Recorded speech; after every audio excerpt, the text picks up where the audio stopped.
Lah nang ndi? Cantikan. Nang ndi? Ngene begel bakul motor dipasang begel motor dadi Wah, kok diblendret Mas. Berdosa. Ya berdosa. Oke. Apa? Lah nek inget aku wedi ya malah Mas. Wedi aku. Kita kudu piye kan ora iso ya. Nek aku kudu ngene lho. Aku ngene kok. Oke. Saya sudah berdua tembang lagu. Ayo. Ya. Ayo tembungan ngene Mas. Jalma kang kena tinira. Apa wi? Mudeng ta ora? Ora mudeng. Mula wong urip ning alam donya iku garis ilahi rezeki pati wis ana sing ngatur. Oh ngono. Mula ngugemi 5 kun. 5 kun. 5 kun. Siji kun. Kun Loro. bayakun. Iya. Ya iya. Amuran. Kun bayakun. Kun bayakun mula wong urip ngugemi kun 5. Heeh, siji. Siji. Siji kun mawa cahya. Cahya iku apa? Cahya Kun mawa cahya iku apa? siji kun mawa cahya. Loro tegese loro kae nek siji kan kun mawa cahya, loro kun mawa rezeki. Lah ya to.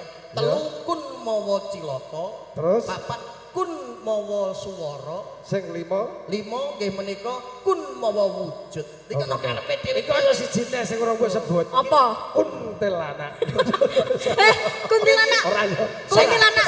Pertama kun mawa cahya. Apa cahya? Sing Iku lagu iki lho. Kuntilanak blonde niku. Kuntilanak blonde. kowe nek guyu nangkep Lah dhewe. iya, agak dhewe lucu ya. Gawe kancane. Lah iya. Sing nomor 1 kun mawa cahya. Heeh. Cahya Artine? tegese kun mawa cahya tegese kunang-kunang. Kunang-kunang kaya rak mekan to. Iya. Kun mawa cahya. Lho. Sing nomor 2 kok kun mawa rezeki, tegese mawa rezeki kae kondangan. Kun kondangan. Kondangan. Apa ki nimbali tangga teparung ngundang sangu barang entuk berkat dipangan sak keluarga. Sak keluarga. Kun mawa rezeki. Terus Terus Sing telu kun mawa swara. Kun mawa Tegese swara. kuntilanak. Sing nomor 4 kun mawa cilaka. Tegese kunduran truk lho. Lho jeneng awak dhewe ra ono Mas iki kok. Kandhane gak iso. Awak dhewe wong pasrah karo Gusti Allah Ilahi. Sing nomor 5 kun mawa wujud. Iya. Tegese mawa wujud kae kuntet lho. Nek kae wujude cilik apa gede? Cilik. Angaran kuntet lho. Jarang iso ngene larang. Larang kok ya. sing tak wedene gak sing kun malu Mas kuntilanak gak. Sing tak wedene nek ndek ditutno kuntilanak rambut blonde. Oh blonde. Kuntilanak rambut pirang lho Mas wedene wong. Medeni wong ya. Entekno segalanya. Biasa kok gawe Lah iya. gitu. Kowe tak kandhane kowe nek kepengin omah-omah ayem tentrem karo bojomu. Iki Ibu Amaugati kan dodolan mie. Wis cukup mie telu ae Mas. Mie telu. Rumah tangga iso ayem tentrem, barokah sakinah mawaddah.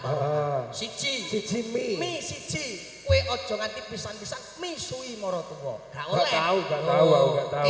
Tegese Mas. Terus loro. Sing nomor 2, lah ya to, aja mikir bojone kanca. Aja mikir bojone kanca. Oh ngono ta ya. Sing nomor 3, aja mijeti bojone kanca. Loh, Insyaallah omah-omah yo sakinah loh, mawaddah warahmah. loh, lagi usum. Oh, asam. Oh, alah. Oh, tidak mengikuti tren yo. Iya sini Pada dasarnya rumput tetangga lebih indah daripada rumput sendiri. Ora ngono. Ayo, piye? Ini salah satu dari apa namanya? Apa? Pengalaman pribadi. Aku ora kudu ngono-ngono kuwi. Alah, Piye to? Lah aku anake Sunan nek teko kono. Dari Sunan ya. Mana Sunan. Sunan Jawa? Ora Sunan Kalijogo, ora Sunan Giri. Apa? Sunandar Bapak. Ayo jenenge oke dalan. ini aku terima kasih mundur dulu ya. Aku sampun nggih. Kowe namen bintang tamu.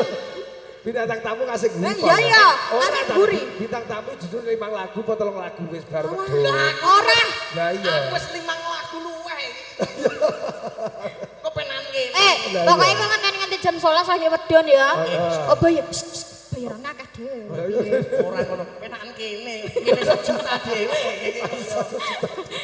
Kok iso cerita dhewe iki lho ya. Ngene ya Mas Abadi, Ya. matur suwun yang kuyung kajatipun Bapak Amangkugati Nggih. kalian Bapak Sujono. Pak Sujono sak keluarga, sak pungkurine bali kula lan Arsa Musik, Pak Sujono pinaringan rezeki ingkang lancar, Amin. barokah, pinaringan Amin. rezeki ingkang turah-turah kanggo tuku tegal sawah, Amin. luweh-luweh kena nggo bangun omah sing megah, luweh turah kanggo nggo tumbas mobil mewah, luweh turah kanggo sangune Mekah Madinah. Rezekine Bapak Amangkugati ora lokak sangsaya kebak, ora rubuh sangsaya bakuh, ora kutah sangsaya wutuh, angen-angen ning isor wit luweh, nek kurangan yo nanggap apa meneh. Wigati purun cukup dilajengke kalian Azam Music, Mas Abadi matur suwun lan kanca-kanca sedaya mawon ya. Lah kene kok bayarannya akeh dhewe kok bar dhisik ngene ya piye jajal lah. Ini terus jaluk sangu Pak Sujono iki jaluk sangu dhisik iki piye.